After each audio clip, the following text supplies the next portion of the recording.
In this video, I will show you how to begin paper macheing your hand cast. First, you'll want to take your masking tape hand cast and secure it to a base. These cardboard bases can be made in any shape or size by cutting a piece of cardboard into your desired shape.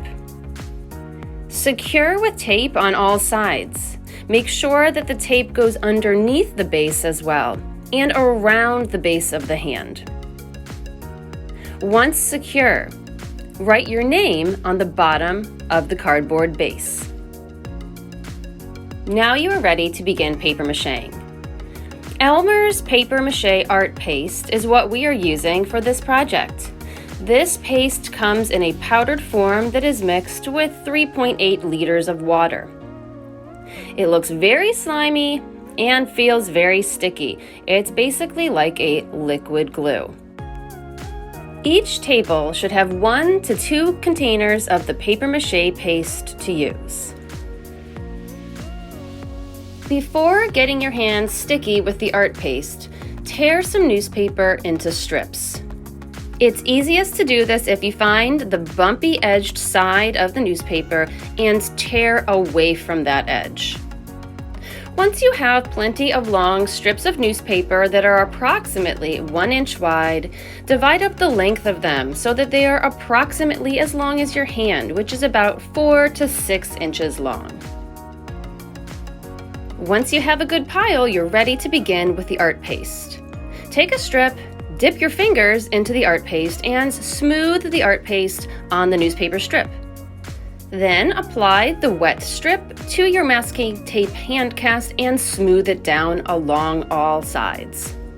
Repeat this process over and over again until you have covered the entire masking tape hand cast with strips of newspaper coated in a light coating of the paper mache art paste. It's helpful to use the strips in different directions, and it's helpful to add multiple layers of the strips. The more layers you smoothly apply, the more firm and solid your sculpture will be.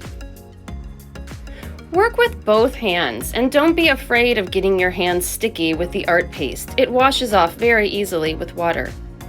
Use both hands to really smooth down and squeeze the newspaper strips onto the hand cast. Spend extra attention to areas that have bumps and add additional layers of smooth newspaper strips to those areas. Also, make sure to bring some newspaper strips down and around the edges of the base.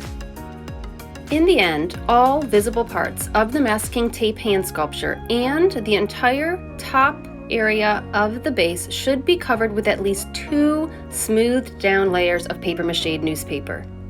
This will give your sculpture a nice firm shell that can then be built onto and decorated during future classes. It is important to clean up after yourself when paper macheing. Put the lid on your container and then wipe down your surface area with a dry paper towel.